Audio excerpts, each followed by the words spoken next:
I believe we can change this world of ours into a world more human and more divine. And believe it or not, it's simple and exciting. Together, while keeping our diversity as a people, we are one in this challenging and ongoing adventure.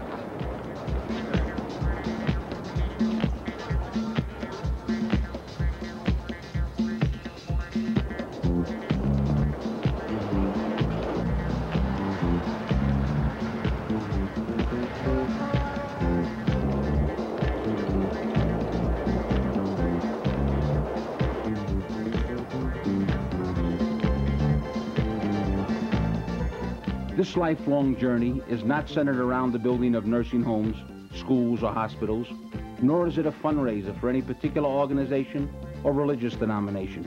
It is centered around all of us as individuals, and it's based on love. There are no special classes or books needed. The only requirement is our love and the power of Jesus Christ that comes with it by simply living life to the fullest and loving one another.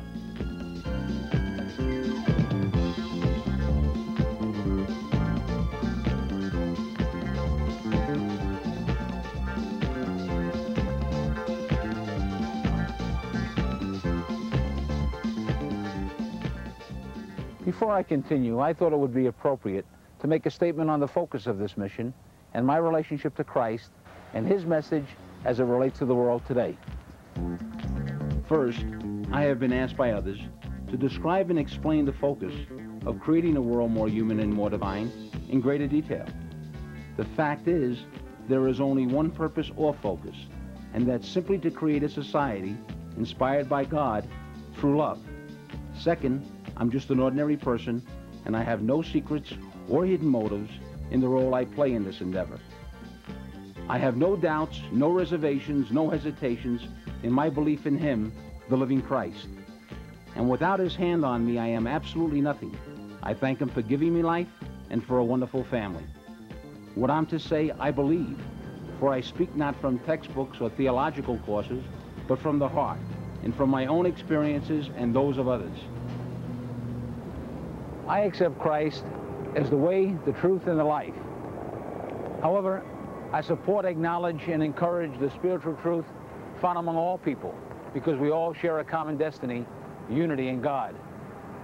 The only thing I can do is speak his truth and then rely on him. The Son of God shines, and the rain of God falls on all people. He doesn't have any favorites, nor is there any exclusivity with him.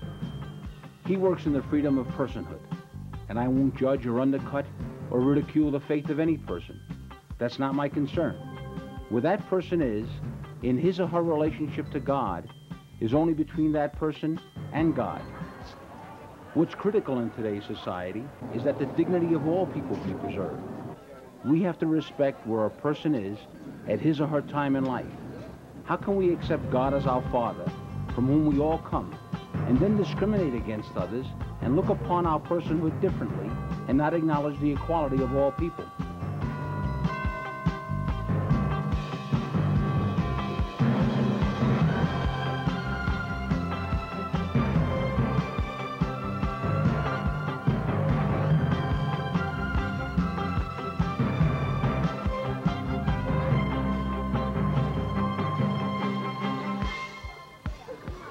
Because we are all one in God and children of God, there's that natural commonality of sisterhood and brotherhood among all of us.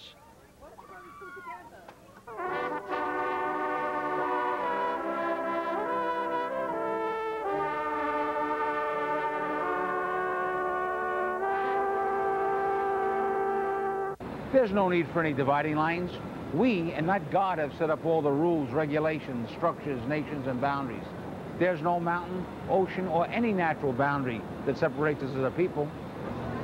There's no difference among us except what we choose to call different. The difference of color, friends or enemies, relatives or strangers, nationalities, and so on.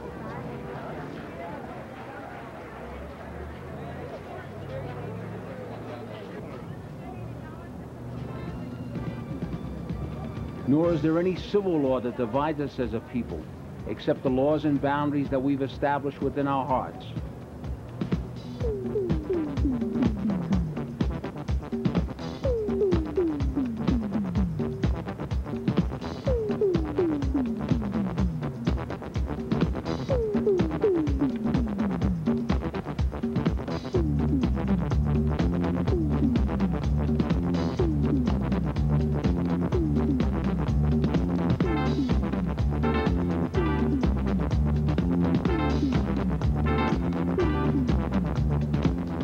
I believe that when all people of all nations accept and adopt the simple message of Christ, which can be summed up in one word, love, then and only then can this earth have the total joy and peace that he promised. All of us, we are the key. We are all responsible for the happenings on this earth. We are the people, from poor to rich, with our individual gifts, personalities, qualities, and temperaments. We are the church, all of us, together. And when we stand before God, we stand as one. There are no distinctions.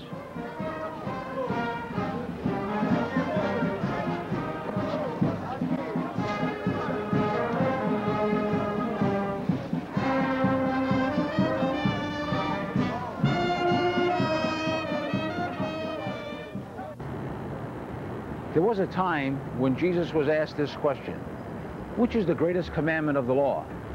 He replied, you must love the Lord your God with all your heart, soul, mind, and strength.